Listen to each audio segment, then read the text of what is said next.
Good evening, everybody. Welcome to the Judge Business School. So my name is Matthew Grimes. I am one of the co-directors, co-academic directors of the Entrepreneurship Center here. I'm a reader in innovation and entrepreneurship at the Judge Business School. The Entrepreneurship Center is, of course, the host of tonight's event. Enterprise Tuesday is not only an opportunity for us to hear from some of the world's most inspired and inspiring entrepreneurs, but also a real opportunity for each of you to connect with one another. So I would encourage you to take advantage of this opportunity to speak with each other, find opportunities to connect, collaborate toward the development and growth of new ventures. At the Entrepreneurship Center, we are devoted to helping young entrepreneurs build new ideas, create new insight for teaching, and develop new world-class research on the topic of entrepreneurship. So I want to thank you all for being here today. Tonight we're going to hear from two of those inspired individuals. It's going to be a little bit of a rolling introduction. I'm going to introduce Michael, who will then introduce Adam.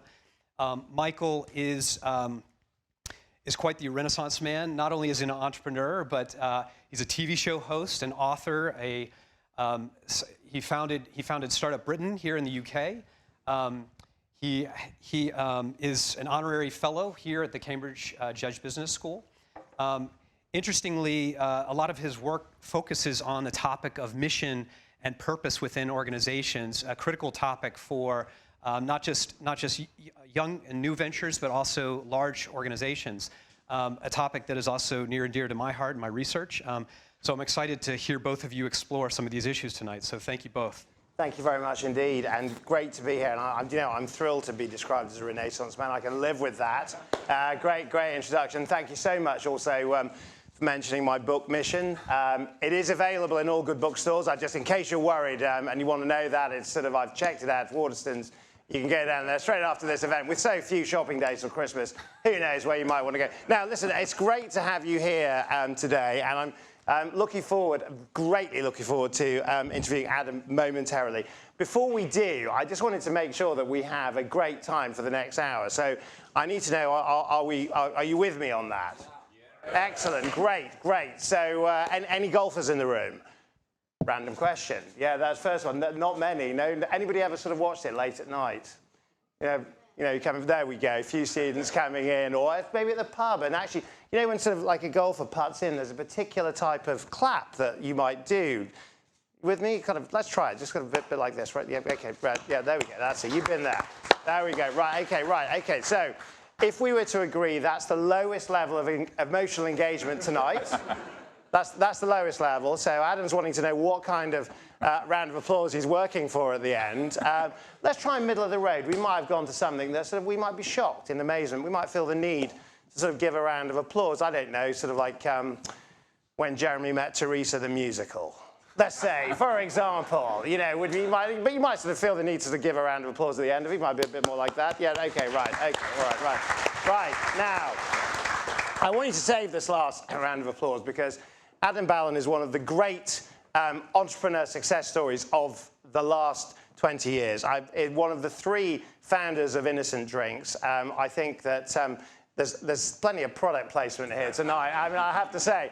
Not only has he built one of the iconic success stories of UK entrepreneurship and indeed now internationally, but he's gone on to be a highly successful investor in some of the most exciting names in entrepreneurial Britain today. I think he deserves a hell of a lot more than a golf clap. So can I just say on 1, 2, 3, the best that you can give. So 1, 2, 3, Adam, welcome.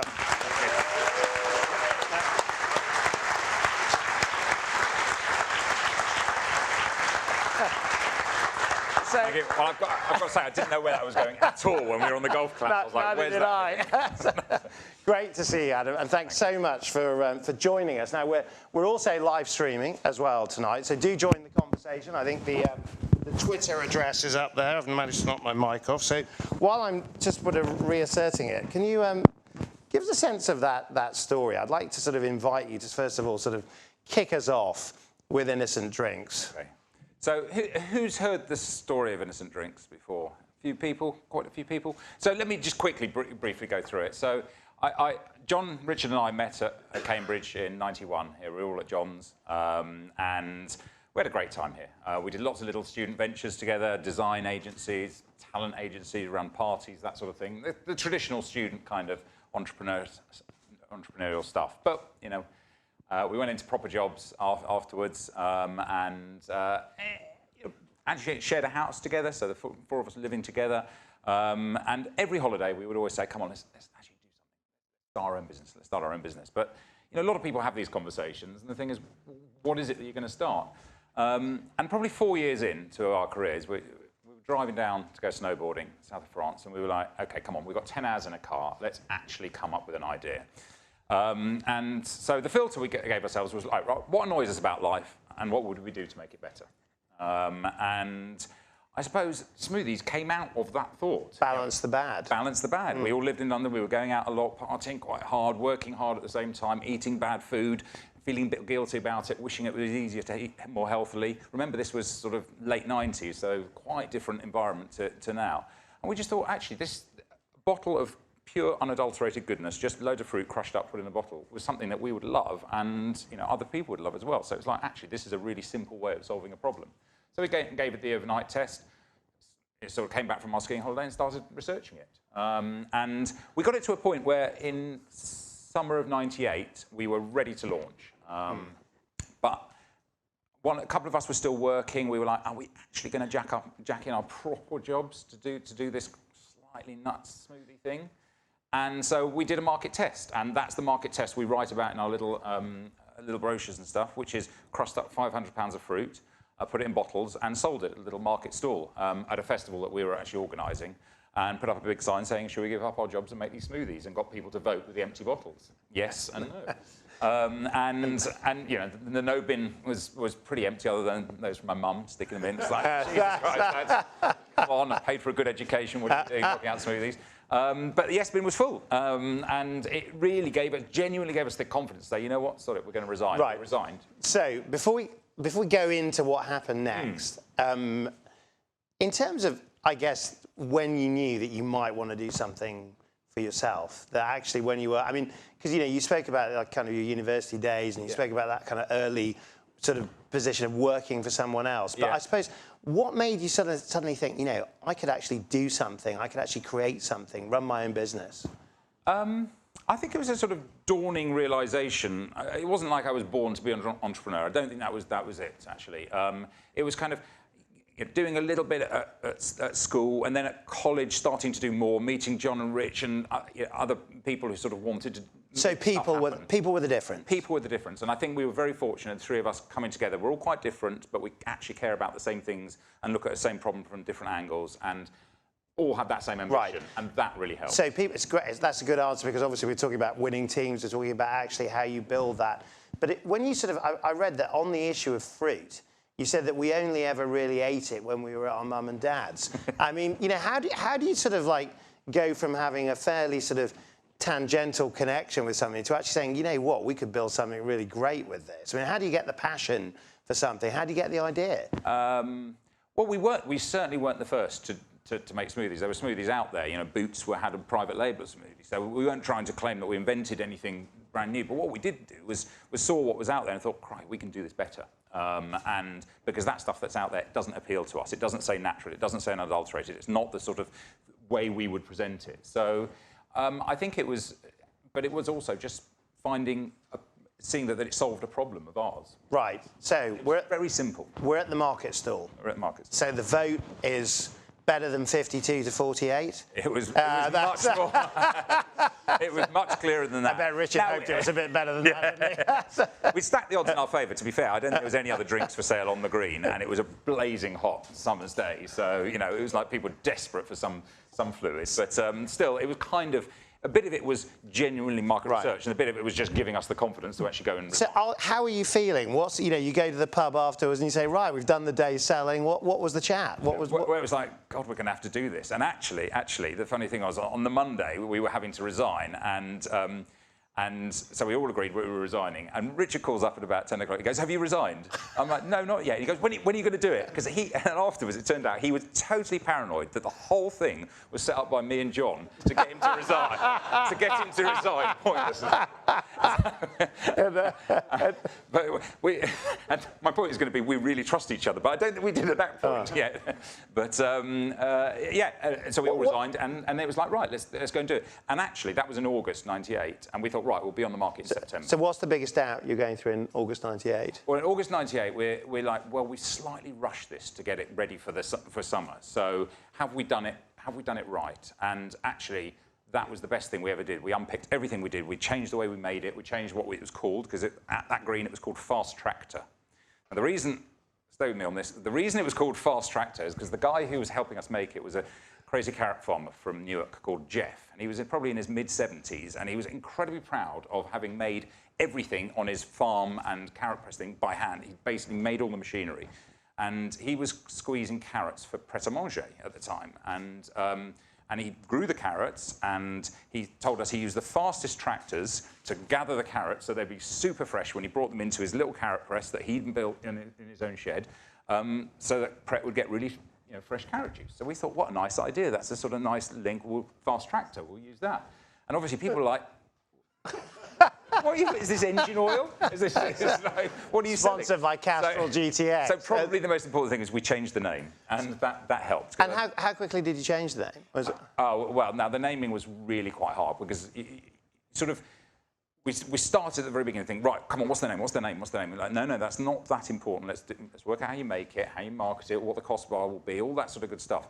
But it's starting to get closer and closer to the launch date, and we still didn't have a name. And then we came up with a name, and that was Naked. And it was like, great. And, because it's kind of unadulterated. And we were about 4 weeks from launch, and the trademark lawyers called us up and said, sorry, we messed up. We said it was okay, Naked, well, it's taken. And we're like, come on. So anyway, so it was literally dictionary looking for synonyms for unadulterated, pure. And okay, so there's a lot of methodology in that. So, yeah, but it was, we sat in design agencies with big boards up, so with loads of names everywhere. And it was one of those processes that took 9 months, and yet it took 2 seconds. Right. Let's just stick with that year. So we're in the late 90s. Blockbuster Video is an innovation. It's probably one of the highest tech companies in the world at that point. By the way, turns down an offer to buy Netflix a couple of years later because it doesn't want a mail order service. Anyway, see what happened to them. Oh, what a difference. Right, so tell us about the business conditions. How easy was it to set up the business? I know we're supposed to be talking about top teams. We're going to get there. But tell us about the trading conditions at the time. What was the entrepreneurial vibe like in terms of setting up that business? Well, so we set up just at the sort of start of the first dot-com boom. So we were sat in our little sort of studio unit in Ladbroke Grove, kind of with a pallet of going off fruit juice that we really had to sell quite quickly. And, we were reading stuff about last minute and the whole thing floating for hundreds of millions. We were like, are we sure we're doing the right thing here? Because this feels like everyone else is doing the right thing and we're sort of messing around with fruit juice. And it was quite interesting. It was like, well, we don't really understand what's happening there. But we kind of know that we're making nice fruit juice and we can sell it for more than it costs us to make, and people seem to like it, and, well, fuck it, let's carry on. And actually, we did have that conversation, and I'm glad we stuck doing it. Did you self-identify with the word entrepreneur back then? It was a much less often used word, actually. I mean, I suppose so. You ended up getting called that. I didn't necessarily think of myself as that. So let's move. You launch. Yeah. Tell us about employee number one. Well, now the thing is, when you start a business, it's really hard to find people, because it's like, why would anyone work for a startup? Now that's probably slightly less true these days, but it certainly was true late 90s. And so it was Richard's brother-in-law. Richard's brother-in-law. Yeah, because he was basically the only person that would work for us. So how long did he last for? Yeah, no, he lasted quite a long time. And then actually, the second employee was Dan Germain, who we knew from college here, and he's basically only just left Innocent after 20 years. So a lot friends. So a lot of entrepreneurs will hire people that are in their immediate social family circle. So Innocent was no different. Absolutely no different. And then we hit on the idea of putting the adverts on our job adverts on our bottles, and that started to widen the network a little bit. So how soon was that? Probably about 3 or 4 months in. 3 or 4 months in. Yeah, we were just like, right, come on, we need to get people in the door. So let's. So the big breakthrough is Waitrose. Is that right? Funny, there was sort of lots of different breakthrough. I mean, the first breakthrough actually was that the very first shop that we sold to, which was Out to Lunch, a little cafe in this studio unit that we sold, took 16 bottles, and our business plan said that it had to sell 8 bottles a day for us to hit our numbers. And so we sold them the 16 bottles and before lunchtime, and then went back to the office, kind of slightly panicking that if they didn't really, how long will it take? And of course, we managed to procrastinate so long in the office that by the time we went back to check how many they'd sold, it was shut. So we were like, oh my God, this is hopeless. But there was some high windows, and we sort of climbed up on these sort of milk crates, and we were looking in. It's like, there's only 4 left. That means it's 12. That means we're 50% above our rate of sale target. They might put them in the fridge. And so that was literally, I remember that moment. It's like, oh my God, this might work. You know, so it's that sort of. But you got it trialled in 10 Waitrose stores, didn't you? Yes. And you went around and bought the product yourself? All of it. Well, not all of it. But you did do some of it, right? You did a bit of it, definitely. You've got to get the engine moving. You've got to get the engine moving. Absolutely. I mean, you know, you just did what you could to get the momentum going. I mean, fundamentally, the product worked, so people wanted to buy it, but you gave it a little helping hand. Right. In terms of a helping hand, that sounds like a sort of a new sort of retail chain sort of logo, doesn't it? A helping hand, every little helps. So in terms of that early team that you built, so you go beyond your immediate, you know, sort of family and friends, you're advertising on the bottles. Give us a sense of how that team developed in that early startup phase in terms of when you look back, who are the people in your kind of like mental sort of photo album? Who are the people that sort of make up that? Yeah.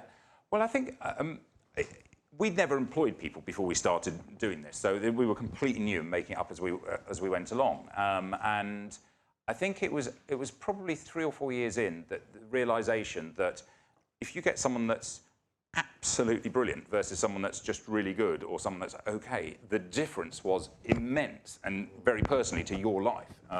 So I remember I hired a lady called Gemma who was actually experienced at doing the supermarket sales job, and she did a brilliant job. And beforehand, I had been doing it, slightly winging it. So immense at this point is, well, that person's got the competency to do something you can't do. Exactly. It's like, oh, that's how you meant to do it. Right. It was like, and that made a massive difference. Like, right, this is the way forward. And so at that point, we really started to raise the bar on the type of people that we hired, and that made a huge difference. So when a lot of entrepreneurs will say hire for attitude, do you support that? Or? Yeah, I mean, I think in the end we said hire for values, then capabilities, then experience. That was sort of our order. And values was really important, although we didn't really codify the values until we were probably about 50 strong in the business. Because at first you all just sat round and you kind of knew what everyone was thinking when there was 3 of you, and then when there was 10, it was all still a small group. And then when you got to 20 or 30, you'd say, oh, you just have.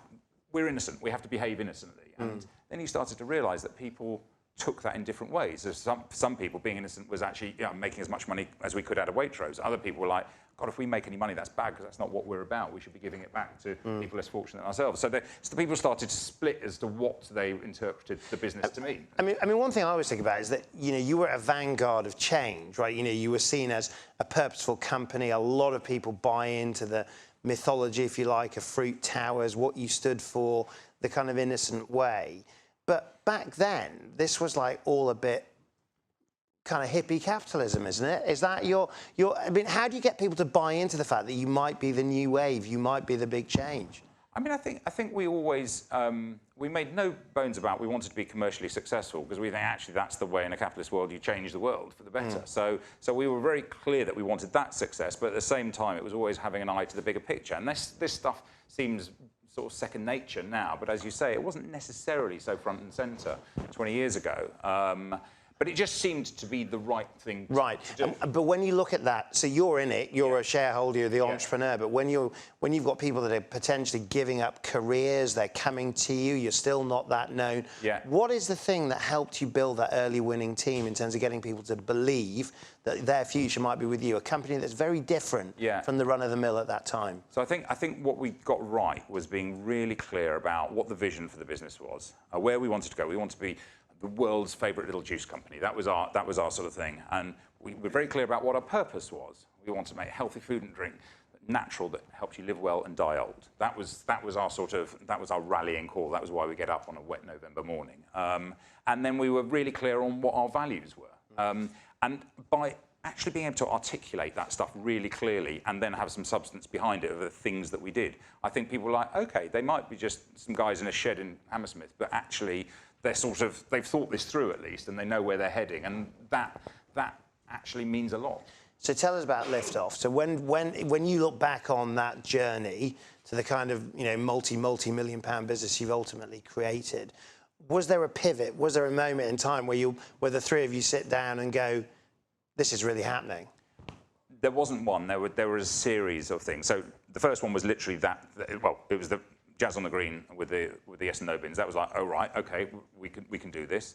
Second one was the first shop. Looking in, they've sold 12 bottles, great. Third one was probably, we got the first chain, which was Great American Bagel Factory, was the chain. That was like, didn't have just one shop, they had 10, so we got in there. Next one was Waitrose.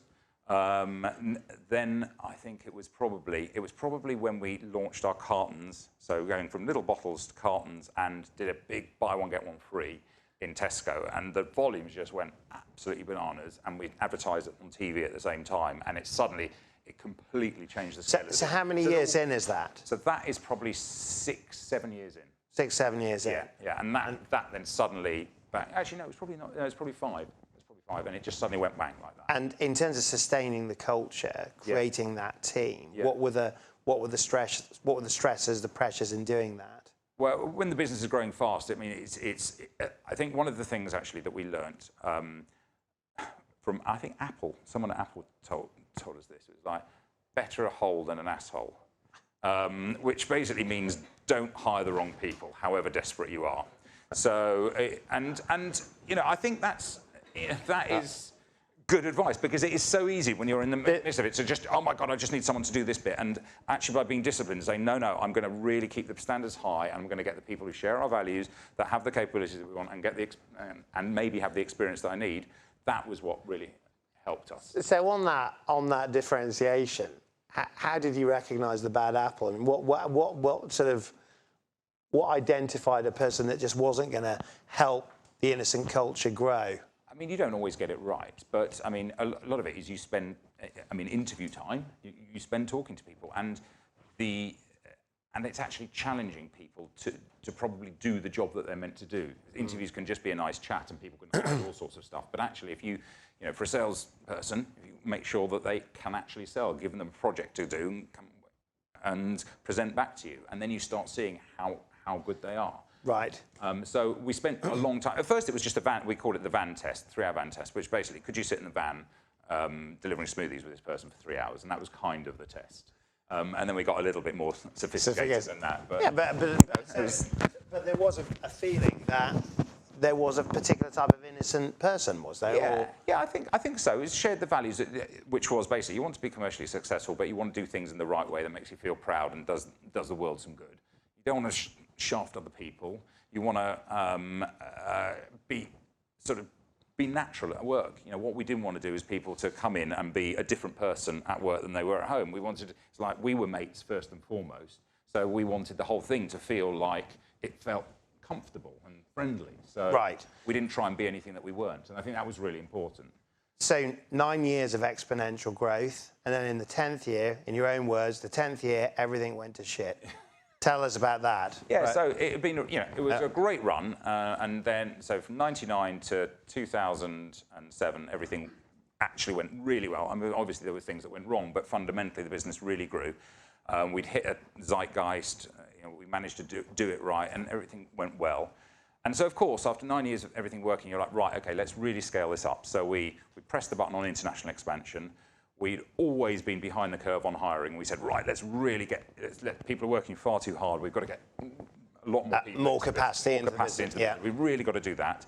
And so, frankly, the costs sort of the business went up a lot. And of course, then credit crunch happened, 2008.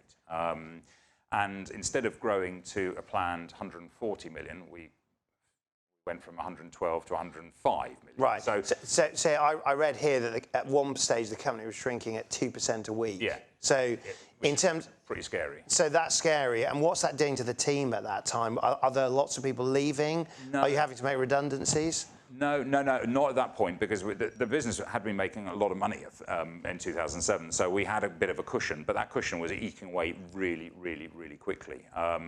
And yeah, at first, people would just see that the top line wasn't coming in where we wanted it to be, but actually it was just not making any money anymore because sterling had collapsed, all our fruit was bought in euros.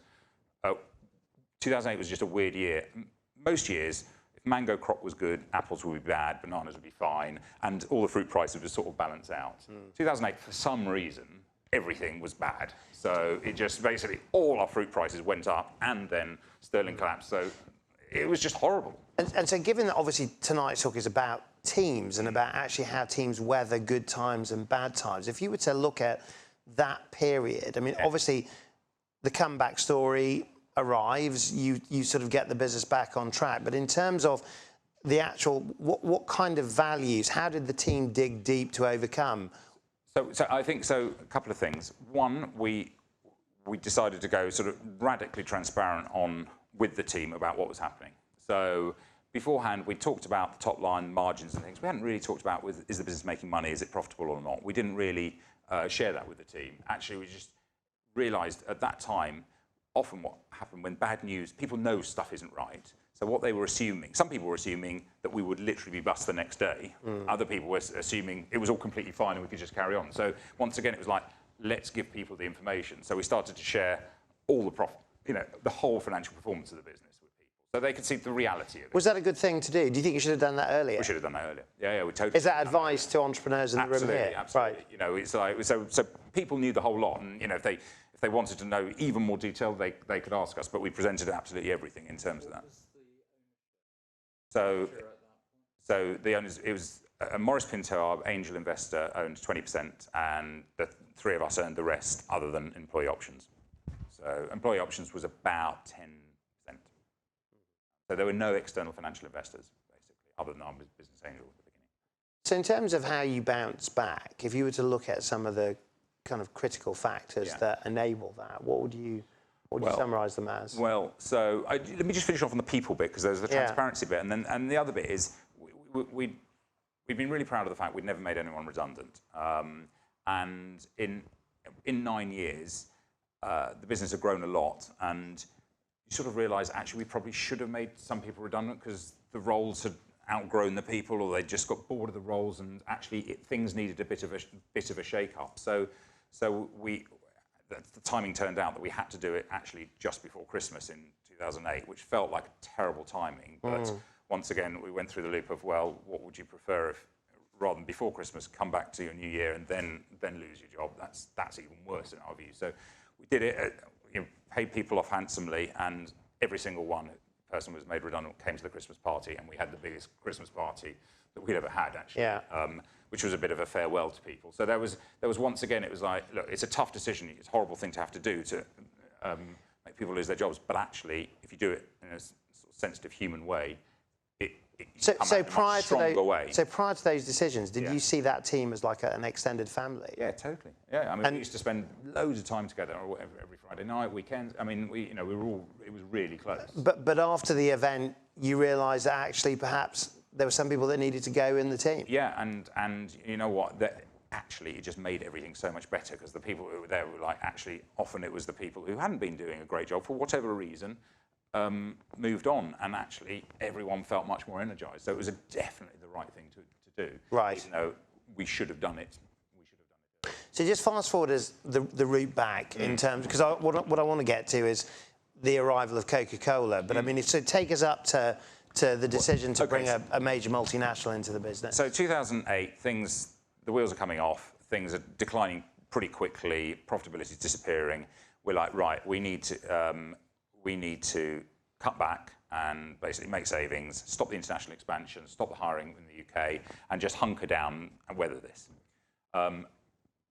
We sort of wrote the plan to do that, and about 6 weeks later sat down and looked at it, and it just looked depressing. All the new stuff that we were starting in France and Germany, etc., we had to stop. all the MPD that we were going to be doing had to stop. It was just like, we've got our vision of being the Earth's favourite little juice company, and this is going backwards. This is not taking us towards that. And the reason we'd written that plan was because we said we don't want any external money. So we're like, look, we might have to revisit the assumption of no external money. And by doing that, we could then write a plan that was like, right, sort of invest through this tough time. And actually, that's what we did. So there's loads of things that, for you as an entrepreneur, you were learning at that time. You know, you're going to have to make some people redundant. You know, you're not going to become this sort of global success story unless you take in external investors. Yeah. How do you feel? What's the feeling when you're sort of going home at night and thinking, all the things that I thought we were doing are turning out to be, you know, basically false prophets or false signals in terms of actually the ultimate success of the business? Yeah, I think it goes back to being really clear what really matters to you and to the business. And, you know, actually it was almost a mantra, we're not going to take any external money. And actually it was like, that wasn't really what really mattered. Mattered our vision, making sure we could deliver it in the way we wanted to get to. And if actually that needed external money, then okay, let's do that. And so it was, I think, just getting very clear on what your objectives are was really important. That's what it taught us. Right. But do you think you emerged as a better entrepreneur? I mean, certainly learned a few lessons. Right, learned a few lessons. Take us to the arrival of Coca-Cola. So we decided we would get external investment, and we thought what we'd do is get someone like Maurice Pinto, who was our original investor, but rather put in 250 grand, which is what he put in. At the beginning, someone who would put in 30 million, which is kind of what we needed to basically keep the show going in the same way. Now, our timing was pretty poor because basically IIM hit the world just as literally the week that Lehman's went down. So the world was in a pretty messed up place, and there was no one who was going to be writing a cheque for 30 million to a loss-making West London juice company. It just wasn't going to happen. So we thought, all right, so we're not going to get an angel investor. What does that mean? And it was PE and it was trade. Interestingly, I mean, we'd had a conversation going with Coke because their headquarters in Europe were Hammersmith and ours were in Hammersmith. So every 2 years they'd sort of said, come on in. And it was interesting. They had all these the various different general managers there would have very different approaches. It'd be like, you know, if you ever think about doing a deal, you know, talk to us. You know, we'd be interested. Through to, if you don't sell to us, we're going to crush you. Through to, you know, and it totally dependent on the style of the person. And so with the IM went out, and actually we hadn't even thought about Coke, but the IM went out, and of course Coke, who obviously had been interested in the business, came back and said, yeah, look, we're interested. This is a short-term thing. We believe in the long-term of the brand. We think that's healthy. Let's talk. So they took 58%. Is that right? No, they took. So they took 18% initially. Initially. So they. But they've moved. Then we did. It was a three-stage deal. They took 18 money in first, 18% initially. Then our business angel got bought out. We took a bit off the table, but most of it still in. And then and then 2013, 5 years later, we finally exited. Right. So that was the journey. I mean, in terms of, if I could take you right the way back to starting out the business and tell you that your ultimate destination would be to sell to Coca-Cola, yeah. How would your earlier self have responded to that? No chance. Absolutely no chance. We had a really detailed business plan, and you know the end of it was 5 years out because you couldn't imagine business doing this for longer than 5 years. And we had 20 people, and the business turned 8.6 million, and we were like, oh my God, if we hit that, that is absolutely amazing. And the reality is, I mean, probably be delighted if we hit that and stop there, but we were fortunate in as much as the opportunity just turned out to be a shed load bigger than we ever dreamed. Did any of your team turn around and say, this is not who we are? We had, we had the growth discussion quite early on because, in year 3, we sort of tripled. And, we went from sort of $1 million a bit to 4 and a bit. And it was like, hang on, is this antithetical to what Innocent is? Because, we're suddenly growing really quickly, and, we're a small business, and should this be what we're about? And it was the obvious realization that, big is not bad. Bad is bad, and good is good, and small is small, and big is big. And so, actually, let's try and be big and good. And once we got over that mental thing, it was like, well, sod it, let's carry on. So a lot of critics, so what they'll say is that Innocent is like a lot of other businesses that sort of were seen as the profit with purpose movement of businesses. You look at Ella's Kitchen, you look at Innocent. Ella's goes to a major Fortune 500 company. You go to Coca-Cola, and on and on. Whole Foods goes to Amazon. That actually this kind of sense of the new wave, the new kind of connected company, ultimately finishes up in the pockets of very large corporations that people have big question marks about the kind of the nature of their business model. Yeah, I mean, did you sell out? Well, we definitely sold the business. We sold that. We definitely sold the business. But you know what? You walk in through the doors of Innocent today, and it is better business. It is more innocent than it was when we walked out the doors five or 6 years ago. Coke have been very smart, actually, about the way they've done it. They basically left it alone. Douglas and James, the two guys that was our FD and our strategy director, who we hired 15 years ago, do an amazing job of running the business. And the culture is exactly the same, if not better. And it's just a bigger manifestation of what we started. And these things don't always end like that at all.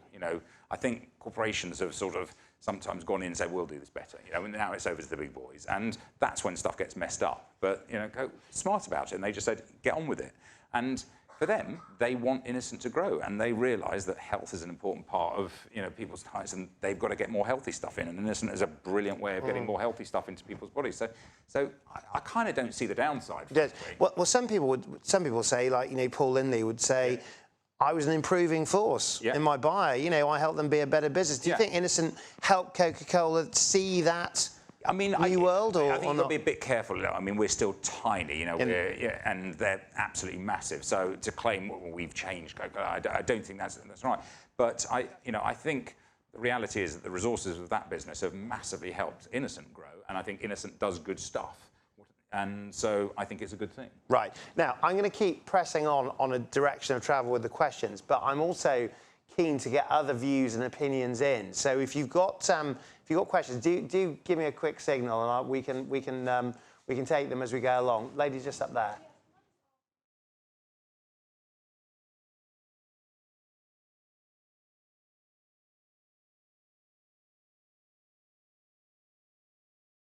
The financial.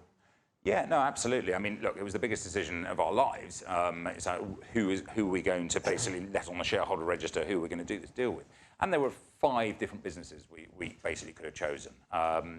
And if you looked at any of the metrics, basically, what was going to be best for the long term of the Innocent brand, what was going to be best for the team, what was going to be best for consumers, what was going to be best for us, all of them were basically the deal that we did. It actually turned out to be a relatively easy decision, although it was totally not the decision we thought we would make when going into the process.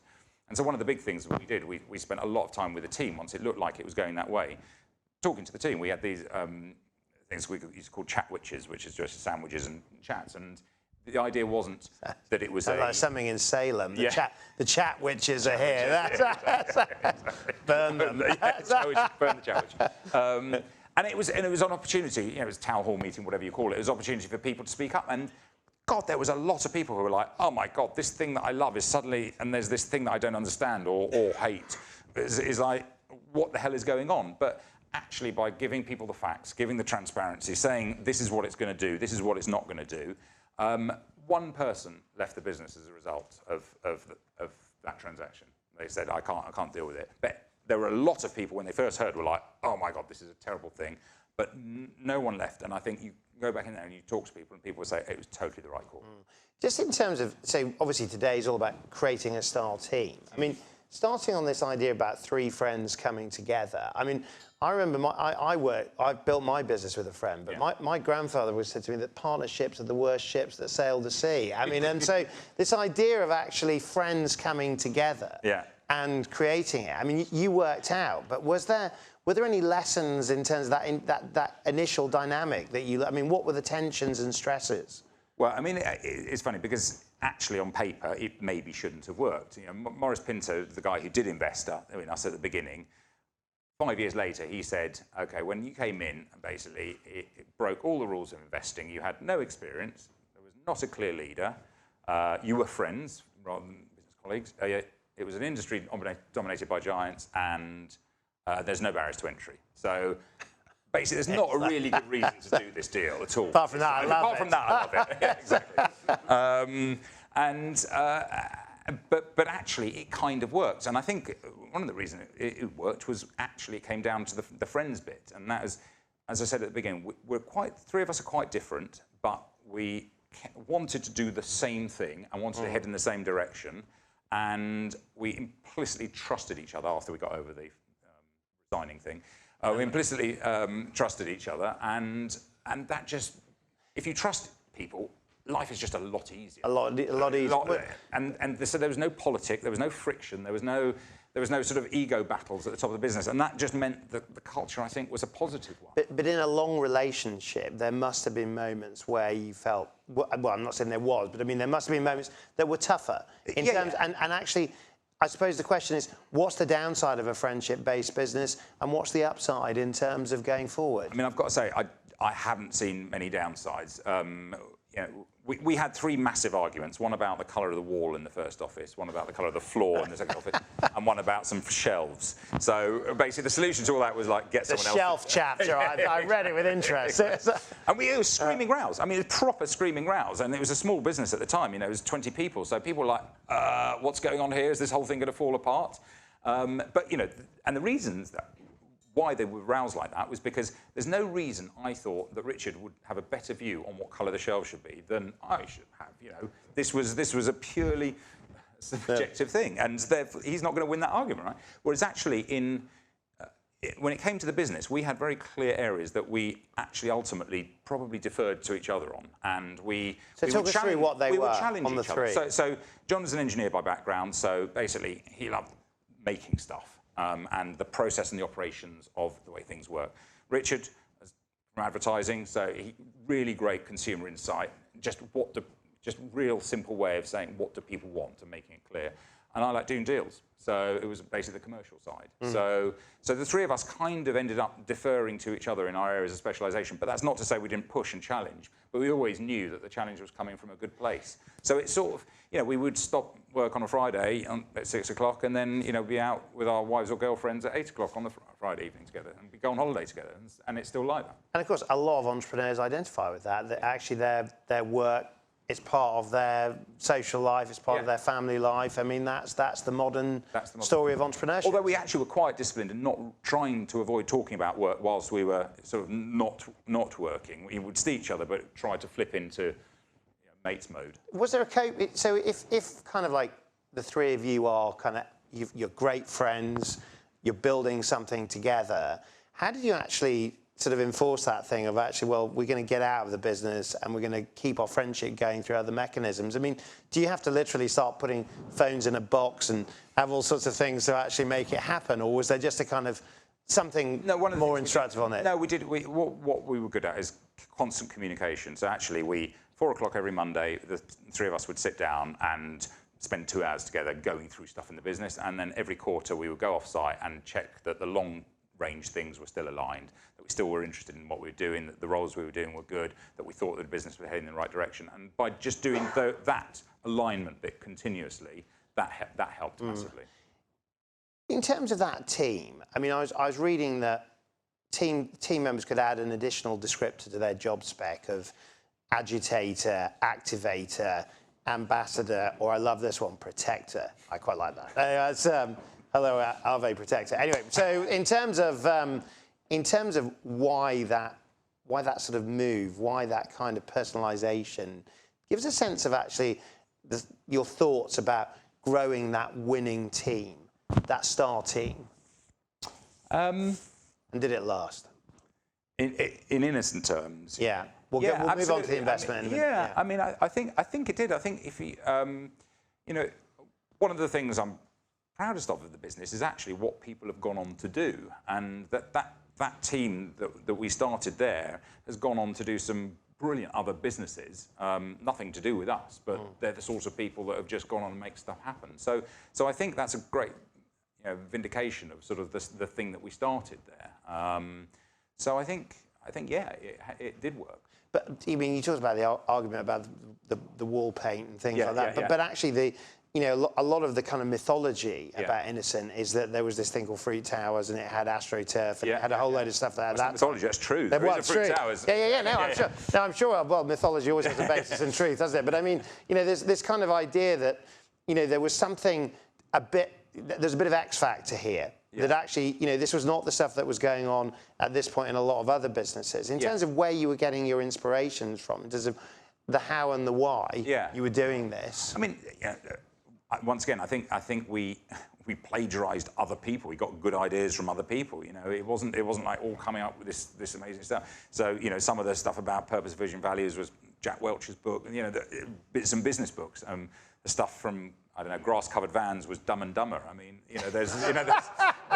there's you just take good ideas from where you can get them, and we did was. Is that true? Yeah, Dumb and Dumber. Yeah, exactly. Excellent movie. Yeah, right, exactly.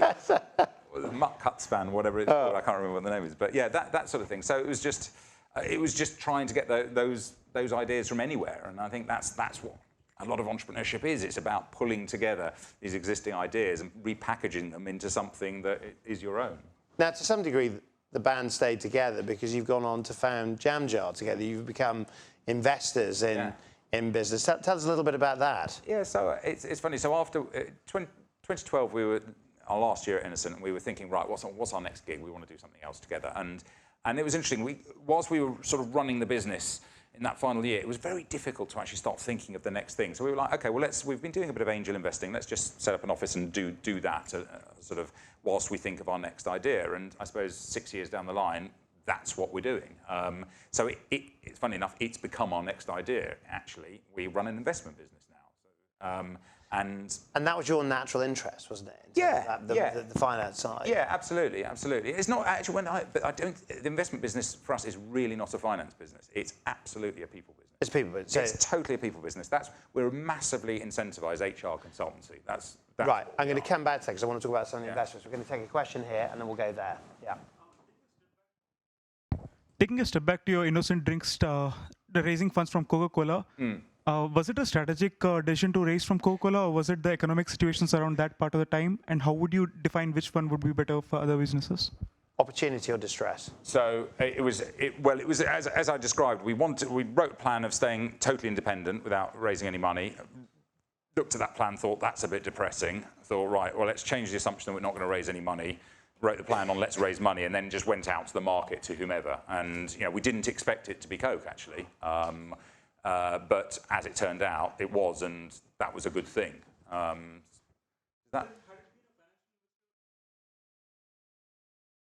Yeah, absolutely. So I think you're right. It might have been, but because of the structure of the deal, we knew we were selling at a bad time for us. So that's why we only sold 18% at that point. So it was a relatively small bit.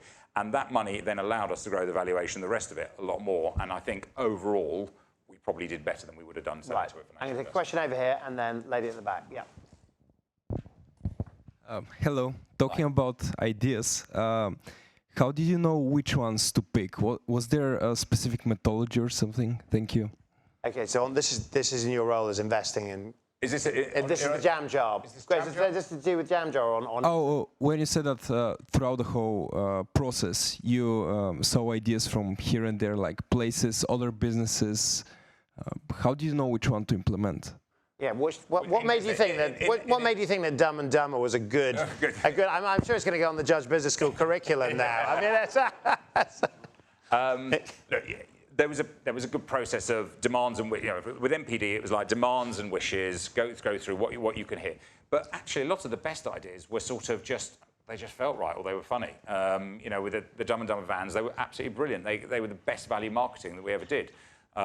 We did a big festival in Regent's Park for 4 years running. So gut feel. Gut feel, yeah, absolutely. And sort of, it was our thing and we wanted to do it, so what the hell, we'll do it. And, we did try and then make it work to the business aims as much as possible. So the big festival, let's get our buyers, especially from international markets who might have just been starting. I can imagine the planning department, Coca-Cola must have loved you in terms of where's the consumer research? Well, actually, it's here. Yeah, right. Exactly. Take a question there. Yeah, please. Hello. People started to interpret the Innocent way differently. And a bit of a tension between financial value and social value.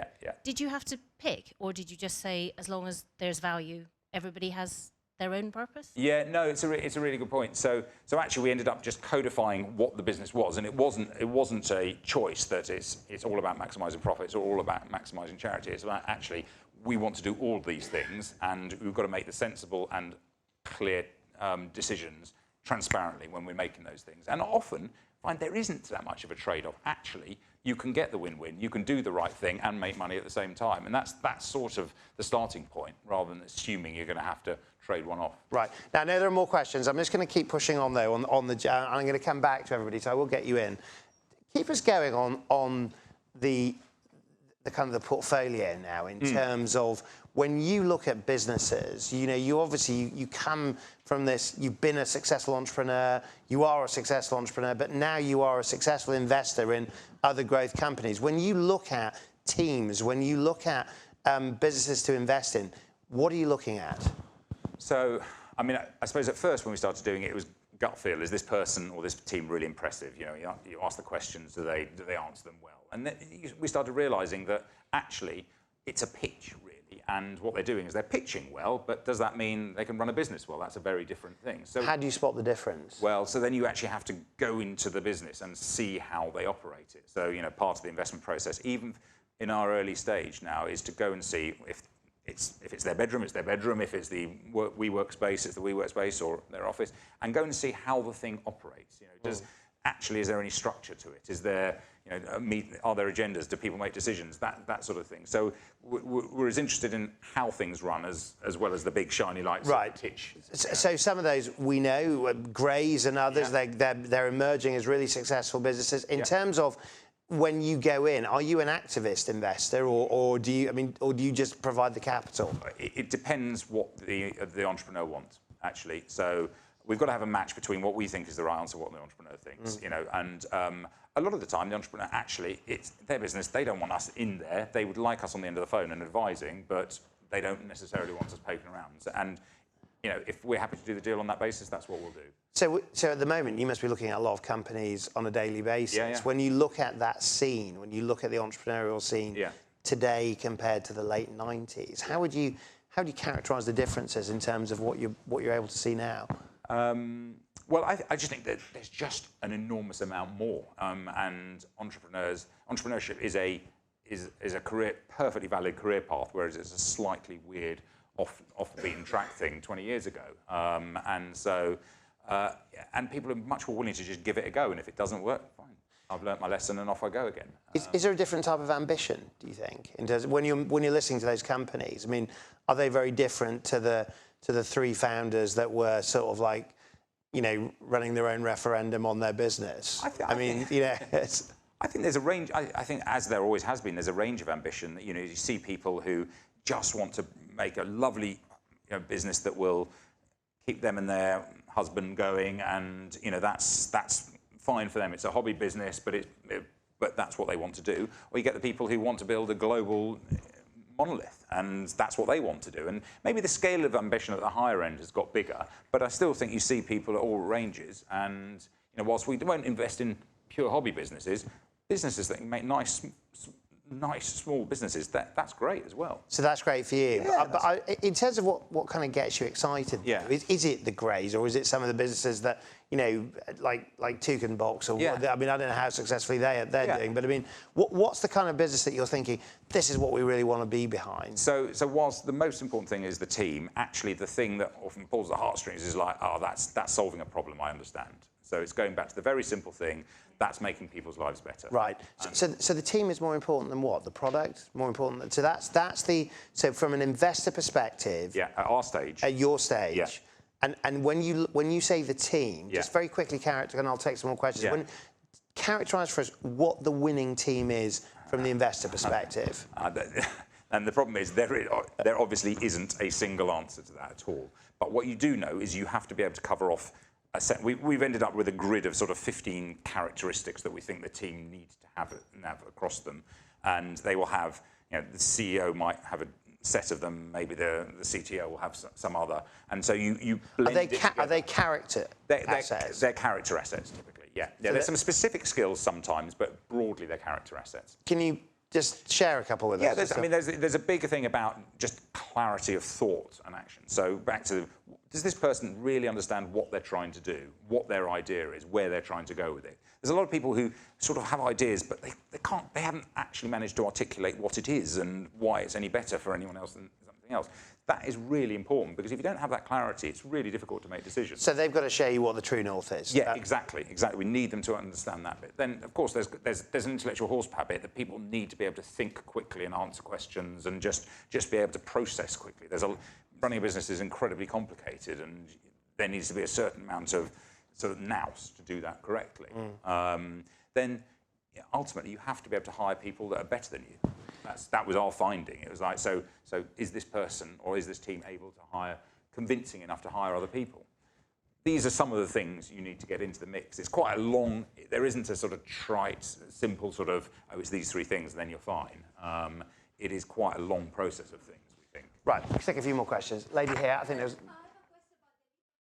Ah, yes, my favourite thing we ever did.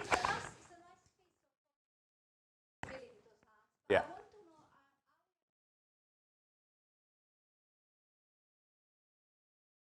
So tell us what they are first. Yes, so the lady, if people don't know, every around November we get people to knit hats from around the world, we put them on our bottles and give money to Help the Aged or the equivalent charity in different countries. And it started, let me just quickly dive in, just start, because it was a guy called New Adam in the office. I was old Adam. I see. You know, New Adam. I was thinking, is it NEU? We just sort of sat in the office one day knitting a hat, and I was like, what are you doing? And he's like, I'm knitting hats. I'm like, why are you knitting hats? He goes, the bottles look cold in the chillers. Did you see that as a productivity enhancement? He was our marketing manager. I was like, I'm not going to go there. Fine, okay. And then a couple of weeks later, it was him and Bronte, our people person, were there. They're both knitting hats. I'm like, okay, why are you still knitting hats? And they're like, well, because what I think is if we put them on the bottle, they look so cool, maybe people will buy them. And it's like, okay, but what are we going to do? How are we going to get all these hats knitted? You know, we can't go to China and get some poor kids to knit us, forced labour, knit us hats. That's not our thing. He goes, don't worry, I'll find a way. Anyway, so he managed to do this charity link and ended up with the sort of daycare centres that help the aged, giving the older people the knitting patterns, and passed the time, and they knitted the hats, and we got 3,000 made in the first year. And last year, and that was probably 12, 13 years ago. Last year we had 3 million knitted. We didn't pay for a single one. 3 million across Europe, and so impact. So the impact. So the beauty of this is that you put the hats on the bottles, they sell faster, so it's definitely a sales thing. You raise money for charity because we give money and the retailer gives money to the charity, and people talk about it. So it does that win-win-win thing. It does all. The team love it. The team absolutely love it. Especially the knitters. The office is full of hats. October, November, before they get put on the thing, the office is just full of hats. There's a huge pen. It's the sort of size as that, where just all the deliveries of hats are going, and then they go off to the factory to get put on. Right, let's take another question. Gentleman there, lady there. Yeah. Yeah, please, can you just don't, I was going to say shout out, but don't. Take the mic, because we're recording. There's a lot of knitters watching on social media tonight. Right, gentleman there. Yeah. Good evening, Adam. Of course, Innocent Drinks makes some very, very good products, but my question really revolves around innovation strategy. Obviously, you had a formalised innovation strategy to ensure that your innovations were successful time after time. At what stage did you realise that an innovation strategy was absolutely fundamental to the success of your products? How'd you get it right? Our business plan, we started with 3 products, and our business plan had 4 products on it by year 5. So innovation was not a big part of the plan, as you can tell from that. So it was a bit of a realization, oh my gosh, if we do this right, then this can really fly, and if we get it wrong, it just won't work. So the biggest first step was actually just packaging innovation, moving our little bottles into cartons, and it seems like a silly thing, but that was the thing that allowed us to do the bog-offs in Tesco, to really go for it and get it into being a staple in people's So packaging. So that was packaging innovation. That was suddenly, that's one where you can go. And then obviously there's product innovation, actually new stuff inside. And I suppose it became, by about sort of year 5 or 6, it became clear that actually innovation was the way forward. But the difficulty is it's so easy to go really wide, and what I think we did quite well was kept innovating in drinks. It was really tempting to go and start doing ice cream, to do soups, to do all sorts. Was there a product that you got really wrong? Was there one when you look back at it? I mean, what would be the top? Give us the one where you just say, oh my god, that was awful. What was it? Well, there was one. We had yogurt thickies, which were, I don't know if people remember, they had a cow logo on the front, and they were sort of vanilla drinks. There was a vanilla one which was absolutely delicious, and the second one we could never ever get right, because with yogurt, because it was totally natural, it always just ended up separating. So every time you saw it on the shelf, it was just this sort of murky red liquid on the top and this congealed mass at the bottom, and I'd be like, oh god. And funnily enough, it didn't sell. So it was just like, oh, we tried and just couldn't get that to work at all. Okay, right, lady here, yeah. And then we'll go straight to you, and then we'll go back to the... Hi there. Hi. I wanted to know, for when you guys were first starting and building your team, oftentimes, like I work in a startup now, and you do a little bit of everything, and you kind of come into a job, but you often cover loads of other aspects. So how did you manage kind of having, did you have a team that kind of did that and then moved as you grew to kind of siloed actual kind of job roles and such, and how did that work? I mean, yes, inevitably at the beginning everyone kind of had to muck in. You know, we were all emptying the bins, we all drove the van, we all did that sort of stuff. We tried to get people's job roles quite early on and be quite clear about, okay, this is what the company objective is this year, this is what the team objective is, this is how you see it. And so that pure line of sight from what I'm doing day to day to what's going to happen in the company. And that was, we spent a lot of time trying to get that bit right. Now that still means you've got to muck in and do some of the other stuff, but actually it's hard to do that bit, and I think it's worth it, because if you can get the core of that sorted, people know what they're doing and know what they get assessed against, what they get rewarded against, and it's the slightly boring bit of it, because it's quite hard to do. Because entrepreneurs tend to think about inspirational people, they tend to be process resistant. Is there a moment in time where you just think, actually, to get any further, we've got to change? Yeah, there totally was, and I was always a bit like, not sure about this, but it, you know, John was actually very good at putting in the right process at the right time without it being too much of a burden. And actually, to spend, you know, half a day thinking through what are the things I'm going to do for the year, that's not a big investment of time, really. And if that really helps you get clear, then it's totally worth doing. Quick question over here. Hi. For those of us who are serial entrepreneurs and have a plan, are very passionate about what you want to do, but you have a plan going forward, do you have any suggestions on what you've learned on exiting? When's the right time to exit, and when, you know, how do you do it correctly?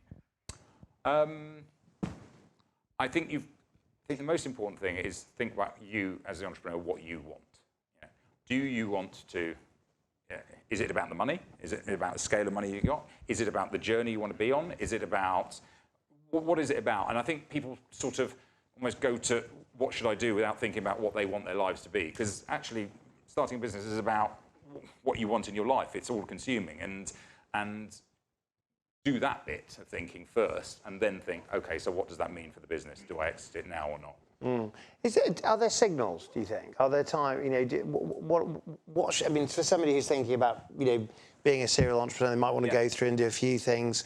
I mean, I suppose the question is, when is too soon and when is too late? Can you ever answer that? It's really difficult to answer. Yeah. You know, the people around the table will have very different views, I'm sure, you know, but you will know, you'll be the best placed person to know what you really want to do, and make sure that what you do with the business serves your own personal goals, frankly, if it's your business, because, you know, happy. Well, let's stick with that. So I'm going to come back to, we'll do one last round of questions in a minute, but let's go back on some of these issues. So there are big issues at the moment that are being discussed in the UK and actually around the world. Productivity, trust, happiness, performance, all of these sorts of issues that have got major sort of connotations on how businesses are evolving right now. You mentioned happiness. We talked before we came in about Mark Price, the former managing director of Waitrose, was talking about that happy teams are inspirational teams, and inspirational teams are more productive in terms of what they do. His point being that the UK right now is not a particularly happy place for growing businesses. I mean, do you get a sense that there is a formula for a business in terms of how do you create a happy, motivated workforce, a happy, motivated team that will go on and deliver fantastic outcomes? I mean, I think I'll go back to the things I said earlier, which is about total clarity of where you're going, what the business is about, your purpose, how you as an individual contribute to that line of sight, and then being treated as a human being rather than as a number or a cost. And so you do all those fundamental things right, then having the table tennis table or a free breakfast, all that is sort of icing on the top. But that's not the stuff that really matters. It's actually the fundamentals that are important. So a lot of people sort of make the point that, you know, entrepreneurial businesses by their nature tend to be these inspirational places. There's some sort of X factor, and very large corporations can do things like stick the table tennis table in, but they somehow can't seem to evoke the spirit. Yeah. And is it just an intangible, or are there some real tangible factors in terms of how you create those inspirational places? I think I think it also is a bit about people being themselves at work. So you're not having an artifice. You're not coming in as someone else. You're actually able to knit. have it. Yeah. If you want to knit, you knit. And I think that sort of just takes the tension away, allows people to relax and actually then start becoming more productive. But it's not. Anything that we did wasn't driven through a sort of productivity lens. It was just feels like the right thing to do, and it's the way we would want the place to be. But do you also think there's something about, you know, obviously we wrote this book, Mission, but there was something about that actually people bought into the mission of the organisation. And so early on, I'd imagine in the innocent culture, people really buy into that mission. Yeah. Is there a point where it starts to become harder to keep the franchise alive in terms of the buy-in to mission? I don't think so, actually. I think the thing is, when you become bigger, you've actually usually got more resources to do more of the stuff that you want to do. And if part of the stuff you're doing is good stuff, then you can do more good. And so, you know, with Innocent, 10% of profits go to charity, and most of that goes to the Innocent Foundation. That's still the case. Coco own the business 100%, but that's still the case. They've signed up to that, and that means we can. The ambition of the foundation is help the world's hungry, and that means we can help more of the world's hungry by Innocent Growing. And So that's important. I tell you, that bit is a concrete thing where a lot of the team feel much more connected to the business because the foundation exists and because of the work the foundation does than necessarily the direct mission of the business itself. So in terms of this issue about buy-in and trust, Edelman have just published their trust barometer this month, and within it talks about the UK, that trust in business in the UK fell to 43% last year. The extrapolation that they're making is that's not just a kind of esoteric thing. This is about team performance, buy-in of people in the workplace, their ability to give more in terms of their commitment. Is that a real issue, or do you see that as the sort of stuff they discuss at Davos, or do you think there's or do you think there are bigger issues to do with performance of teams in terms of people buying into what business does? I think if you get the formula right, actually people get engaged, and you know, we're in the fortunate position of choosing which business we invest in, and we tend to invest in businesses that we see good things happening in. So, so I've got quite a positive view on the way things are going. I think there's far more transparency in corporate culture. I think there's far more business culture generally. I think there's far more opportunity to change things. I think there's far more money around for people who want to make stuff happen. So I'm optimistic longer term. And is there far more opportunity for winning teams to emerge, do you think? Absolutely, absolutely. People understand the importance of learning development. All of that stuff that was always seen as slightly weird and esoteric 30 years ago now is like, that's core. People want to develop. People want to build their skill set. Last question before I go out to the audience, but when you start to take a generational lens on that, Deloitte run an annual survey of millennial attitudes where 2 out of 3 millennials want to leave their office, leave their job within the next 3 years. In terms of that issue about a new generation, so not the 1990s generation, but actually Gen Z, the millennials, do you see anything? I mean, a lot of people are sort of talking about these generations as if they're almost something completely new. Or do you actually see that actually it's always been the same? There's been things. I mean, what do you see as what's different, and what do you see as what's enduring? I mean, I think the thing that endures is that older generations talk about younger generations going, what the hell's going on? Different when I was a lad. Yeah, exactly. And I think that'll always be the case, right? Because we were once always really in touch, and now we're not in touch with that anymore. But perhaps our loyalty in the workplace changes. It's more. Yes, I mean, it can wear out more quickly. There's no doubt. There's more fluidity in the workplace, but that's I think a good thing. People aren't locked into things that they have to do for 30 years because that's the only option. Actually, you know, if you're for a lot of people, they have opportunities to move around. It might not be to everyone's cup of tea. People might like to have 30-year roles, and that's fine. But the world is changing that way. So that's a good thing. Right, we're going to take a few more questions, and then we're going to start to move to that lady there, gentleman there, and then a lady over there. Yeah. Cheers. Most exciting investment of 2018 and why? Ooh, most exciting investment. And why? There's quite a few, actually. I like Buy Miles, which is a car insurance business, but it charges by the mile. Little dongle goes into the ODB port of the car.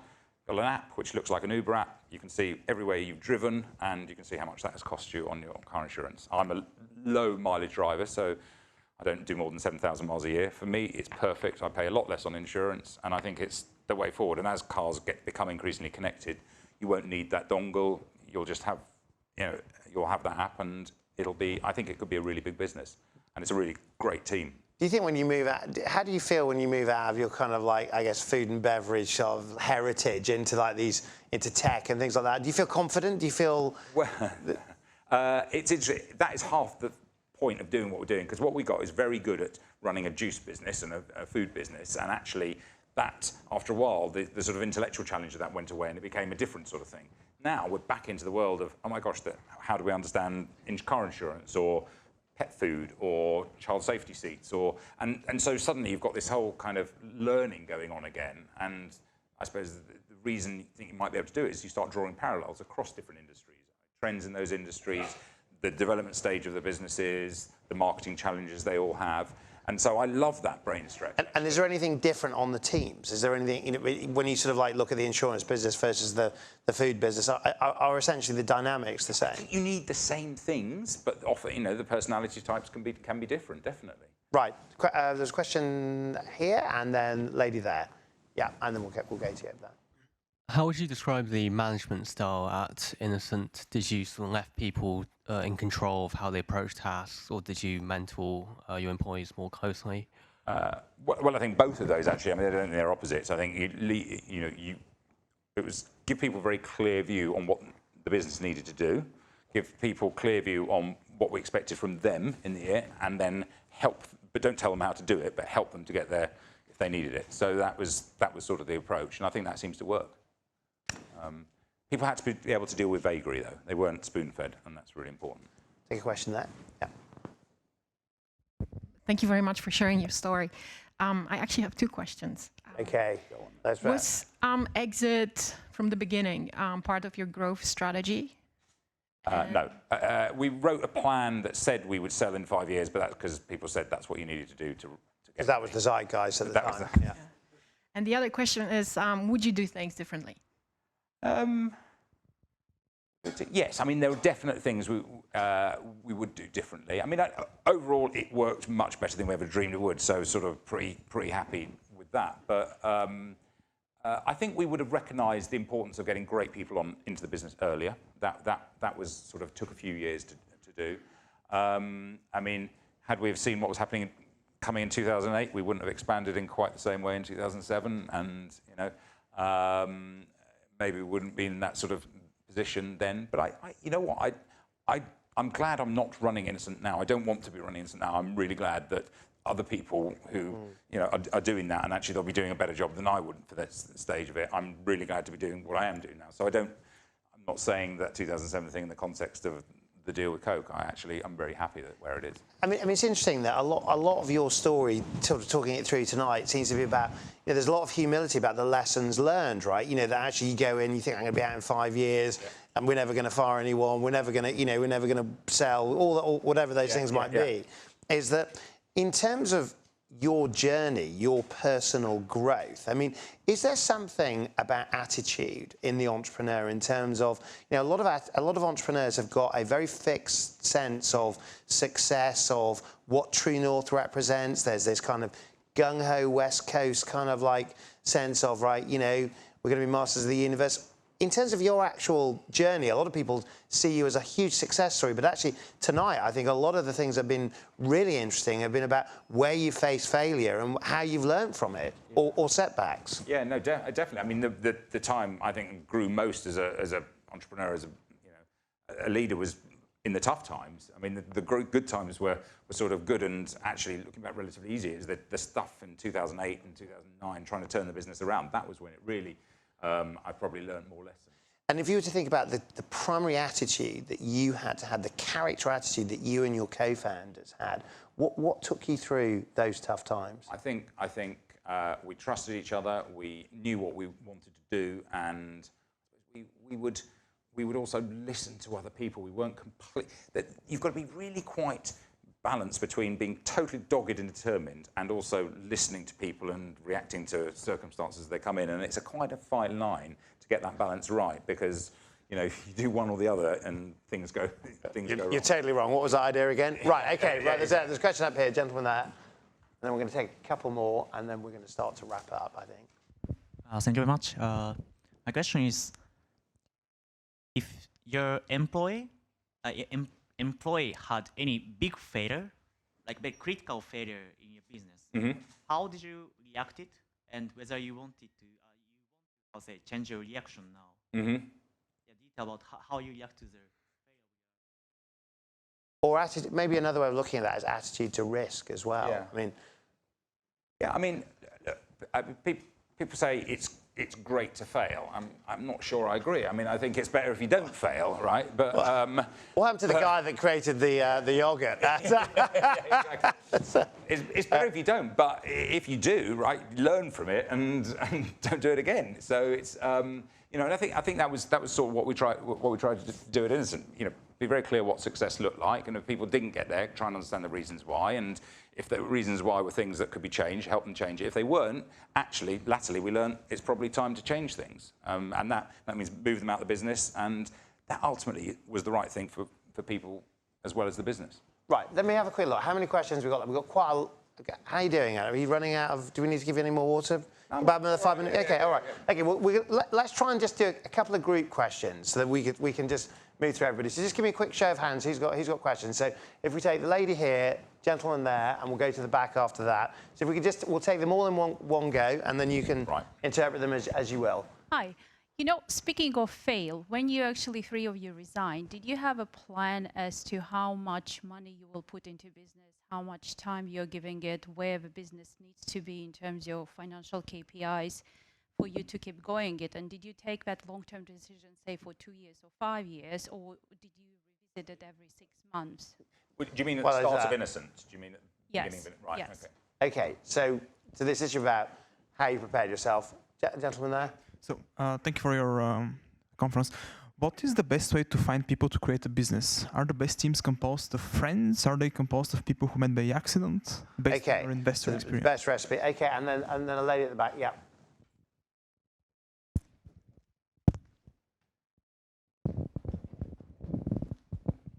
In terms of your story, it sounds like you and your friends all spent some time working in corporates before you started a startup. Yeah. In terms of skills development, retrospectively, would you tell your past self to go straight from university, or did you think that you got a lot of value from those, I don't know how many years it was, but that doing other stuff before going full time? Right. Okay, so I think there's something here with the two of you who joined about the kind of like the pre-entrepreneur, what do you learn, how do you prepare for the journey ahead, and then there's something about the recipe for best people. Yeah. So actually maybe that last question first, because it was sort of going back furthest. I did 2 years at McKinsey, 2 years at Virgin Cola actually, and before doing Innocent. So 4 years, and the other boys did 4 years at their various places. Actually, because that really worked for us, I think I would recommend doing that. I was totally too green to do Innocent straight out of university. Other people are in a different position. They learn more quickly, take more risk. I don't know. I quite like the fact that. What did you learn more from, Virgin or McKinsey? You know what? You couldn't have had 2 more different places. Actually, it was brilliant. Certainly, Virgin Cola was not exactly the triumph of its career. No, it wasn't. No, and that was a great place to learn from when things don't go right, and learn loads of lessons around what not to do with Virgin Cola. And McKinsey was amazing for structuring problems and really thinking through how you crack a tough issue. So I got a lot from those things. But what I did think is actually that we started the business at 25, 26. That was a good time to start because no mortgages, no children, no other halves. It was you could just put yourself into the business. So the risk. So you could take a risk. You could take a risk. It was a great, and that's probably the thing that's changed. People realise it's a good time to start a business, whereas previously it was like, you're going to be in your 40s. I think that's a tough time to start a business because usually you've got dependents at that point. So that's sort of the first bit. In terms of your point on what did we think about failure and did we set ourselves KPIs? I mean, it's difficult because we hit our plan actually. So it was for the first 5 years we pretty much did what we said we would do, which is reasonably unheard of. So we didn't have to deal with it hasn't worked. We didn't spend a lot of time on thinking what we'd do if it didn't work. I mean, broadly, the thought was, well, we'll get a job. I mean, that was it. So that was what's in the worst case scenario. You could just get a job. Yeah, get a job. You know, and in terms of money that we put in everything that we had, but it wasn't a huge amount. It was 15 grand each. Is kind of what we put into the business. I sold a car that I had, and that was it basically. And so it you'd be able to pay that debt back if you needed to, but it wasn't like. How close did you ever come to think? Because a lot of entrepreneurs say that worst case comes, I can get a job. How close did you actually think? Was there ever a moment where you thought, I'm going to have to get a job? Definitely before we launched. Once we'd launched, it sort of started to work, and you get the positive affirmation of people saying, "Oh, I like the product," or "I've seen it," or shopkeepers buying a load more, and you start getting positive signals. Beforehand, that was the hardest bit. The 18 months when you don't have a product, you're still sitting in your bedroom. Everyone's sort of going, "What are these boys doing? Are they really going to get this thing off the ground?" You know, you're the bottom of the list of any supplier because you're 3 guys turning up in a knackered old Fiat Uno. Why should they pay you any attention? Why should they return your calls? So that was the hardest time, and that was when having 3 people made a big difference. So I couldn't have done that on my own because emotionally that journey was too hard. So just on that early team recipe, so we heard about the kind of the personal connections, but in terms of the people that made the business work, what were the principal character types that you brought in? You know, in the end, it's going to be a slight dull answer about it's a real mix. You know? And to the question about where people come from, it was personal networks and then completely random, and that's what gave the mix. We always celebrated new people into the business really strongly because it was like, what can we get from these people? What can we learn? What new things can we pull from them? So that was a very strong part of the culture. Was Cambridge an important factor for that network? Yes. I mean, it wasn't. Was it important? A few people came from Cambridge or had friends of friends. So, like any network, it's just a way of spreading stuff out. But it wasn't like we hired from Cambridge exclusively. Not right. But I'm just thinking about a lot of people who think about, well, how do I get started with that network? Yeah, I mean, it was about it. Definitely. I mean, you know, having a big social network was definitely helpful. Right. Okay. Gentleman here, we're going to take. Have you had a question? Haven't you? Have you had a question? No, you haven't had a question. And then we're going to. I just want to get you all in, and then there's a gentleman at the top there. Yeah.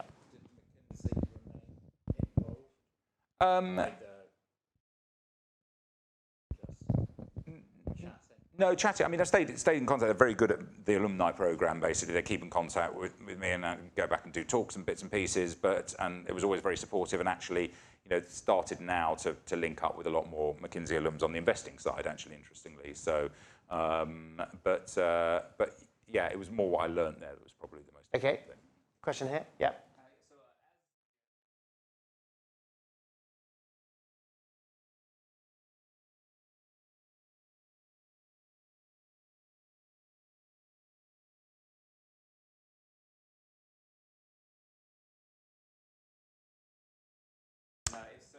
Yeah.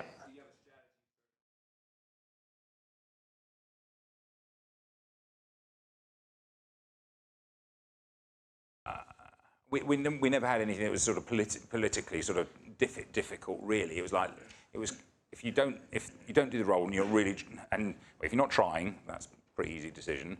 If you're trying to do the role and you're not succeeding, we'll help. But if that still continues, that's quite an easy decision. So as long as it was very sort of clear, it actually was not difficult because it was always the right decision to move people on. Do you believe in? So I think there's two schools of thoughts, right? You know, there are people that believe there's always something brilliant to find in people, and I will be the employer that finds it.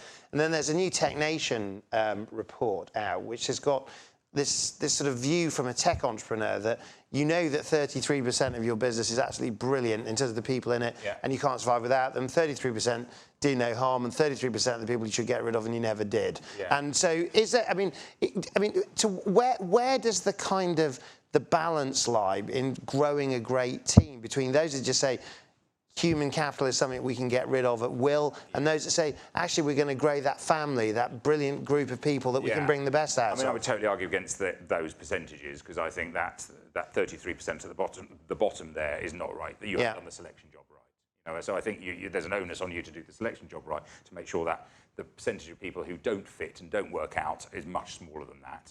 And over time, it might be that people, roles outgrow them, but you should be hitting much more than 66% hit rate. I would imagine, as founders, you found it personally hard with things like redundancies and letting teams go. It's family, as you said. Yeah, totally. It's really hard, and but the realization that sometimes it's the right thing. Did you ever duck tough decisions like that? Yeah, and we always regret it. Right. And actually, I think the individual always ended up slightly regretting it that we ducked it as well, because they were typically not enjoying themselves. We've got a question at the back there, I believe, and then and there's a gentleman at the back, and then I think, and there's we've got lots of questions. It feels like question time. Come on, You've talked quite a lot about culture, and you obviously created a very clear culture and values, but you also mentioned about the employee option. So I just wondered when you went from trying to attract great people to actually, I need to keep these people together and retain them, and why that came about, and then how you decided to structure it, and I suppose partly how that related to the purchase with Coca-Cola as well. Did the options help you? Yeah, I mean, to be honest, we had options from the very, very beginning, because there was a sort of thought that actually we want to share in the success, and if people are motivated, we're all aligned, to come back to that point alignment, then actually people are going to work harder, better, smarter, and put more energy into it. So we always had options. Then when we codified the values, generosity was one of those, and that means generous with time in terms of people helping develop people, but also generous with the value that gets created. So options were very clearly a way of doing that. And everybody made money on the exit to Coke. Probably 7 or 8 people got over £1 million from it, of the early team or the most senior team. So people made money in the business, which is what we wanted. And I think it was because we talked about that a lot, so we had to deliver on it. Right, we're going to take a question here, and then there was somebody over this side, gentleman there, and then we're going to just ask one last question to finish. Just please. Yeah, about when you started selling to major supermarket groups. So many of them are renowned for complicated business practices whereby there's not a straightforward buying and selling arrangement. They have, rebates and charges and payment terms and so on. So other than scaling up your production, what were the challenges you faced when starting with supermarkets? What's the okay? Let's turn that into a question for you in terms of how do you beat a buyer? You know what? One of the best things we did at the beginning was not go to the supermarkets, because we realised that why would they take the startup brand that had no background, no experience, and try and get in there. So what we did was we went to them and said, this is what we're doing. We're not ready for you yet, but keep a lookout for us. And actually, 2 years later, we start getting the calls, and that's how you start having your negotiation from the right. So you've got to create the groundswell. You've got to create the groundswell. So we went to all the little cafes, sandwich shops, delis, health food stores. That was where we built the business, and that then meant that the supermarket buyers were under pressure from their bosses to then list the product. And in terms of the dynamics of change, in terms of how consumers will shop, I mean, presumably a very different dynamic in the 90s and 2000s to a world where Amazon and others are going to be an increasingly important part of the future. Yeah, and the Tesco's and Sainsbury's, they own far more stores than they ever did 20 years ago, and so it is definitely far harder to start consumer brand selling through the supermarkets than it was 20 years ago, in my view. It's absolutely... I mean, a lot of entrepreneurs describe it as a heartbreaking experience. That actually, was that your experience with? No, it wasn't. Although, as the business then grew, it then became a really tough experience, and that's when you need experienced salespeople, commercial people who really got the scars and done the battles, and that becomes not a match of equals, because we'll never be the scale of Tesco or Sainsbury's, but it became more of a sort of... so were they people that had worked in supermarkets? Or for the big FMCG giants. Right, OK. Yeah, there's a question, just one last question, gentleman there. Yeah. Question about hiring. You had a story about an early hire who you discovered was much better at the sort of doing deals with supermarkets than you were. I think every growing business identifies gaps that they need to fill, and you want to hire people who are probably better than you at filling those gaps. But the conundrum is you don't even know what that role necessarily entails. So how do you, when you're trying to hire in that situation, how do you define that role, and how do you give that person the space to do the job they need to do?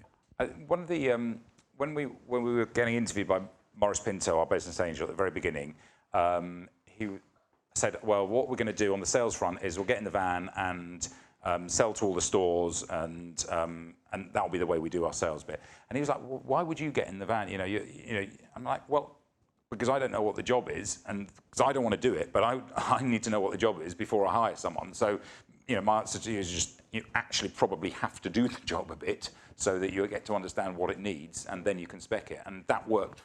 That was the way forward. Okay, so we've got the last couple of minutes now. So Maurice has come up quite a bit in this conversation as this kind of like wise, not just an investor, but actually some form of guardian figure. I mean, tell us a bit about him, and tell us a bit about, should everybody find a Maurice? Yes. Is the answer. So we were trying to raise money for the business, and we tried everywhere, banks, business angel networks, and everyone basically said no. So we sent an email to everyone we knew saying, "Do you know anyone rich?" And that was the subject matter. "Do you know anyone rich?" Yes, and, Maurice. And the answer came back. A friend of John's from Bain said, "Yes, Maurice, I'm doing this internship for him, actually." So we sent him the business plan, and it was really interesting going in for the first meeting. We'd genned up on the business plan. We knew all the numbers inside out. And he'd be like, "So, which of you guys like ballet? What? How do you make decisions? What annoys you about him?" And these quite deep personal questions. And that was about 2 hours of that, and nothing to do with the business. Nothing to do with the business at all. So what was he seeking in asking you those questions? He was trying to understand who we were and how we make decisions, and how we interact, and the levels of trust between us. And from that, he then gave it to his team to say, "Right, okay, you now interrogate the business plan." And they did that. And then actually, apparently, the team came back and said, "No, you shouldn't do it." And in fact, he invested on behalf of a sort of investment club, and he was one of 5 people. And the way they did deals was that one of them would say yes to the deal, and the others would just follow. And so he said yes to our deal, despite his team saying no. And then the other people that meant to follow said, "No, we're actually not going to do this." So he didn't tell us this. And about 5 years later, it turned out that he basically ponied up the money without telling us, 5 times what he thought he would be putting in. And he loves telling that story to the people who said no. And when you look out, last question, when you look out in terms of the vista ahead, Richard's been, involved in the whole Remain campaign, and we've got Brexit, all these sorts of things. There's a whole range of issues that are now facing entrepreneurs in terms of the global climate, things that are very different, perhaps, than the issues you were facing in the 90s. When you look at the role, the social importance of the entrepreneur, when you look at the climate for starting businesses, when you look at that open vista ahead, do you remain positive? Would you do it all again if I could wave a magic wand and give you your youth back and starting again in 2019? I mean, obviously a very young person, but let's finish there. 2019, the road ahead, good place for entrepreneurs or not? Yes. Ultimately, yeah. I think the UK is a great place to start a business. I really hope we don't end up with Brexit, but my God. But anyway, that aside, it'll still, it's still a great place, and I do remain optimistic. It will just make things harder, bloody Brexit, won't it? There's just no point in it, but anyway. Is that the optimistic finish? Anything you want to fit? Last message, a group of highly sort of aspirational entrepreneurs in the room, people that are thinking about their own business, perhaps growing their own business. What's your last piece of wisdom for them? Last piece of wisdom, every situation creates opportunities for people who've got the energy, got the motivation, and got the vision to go and do stuff. So I absolutely would say that if you've got a clear idea and you've got a team that you can put together, go and do it. Entrepreneurship is the best thing you can do. So there you have it. Has Adam earned a golf clap or not? The choice is yours. Well done. Well done. Good. Yeah.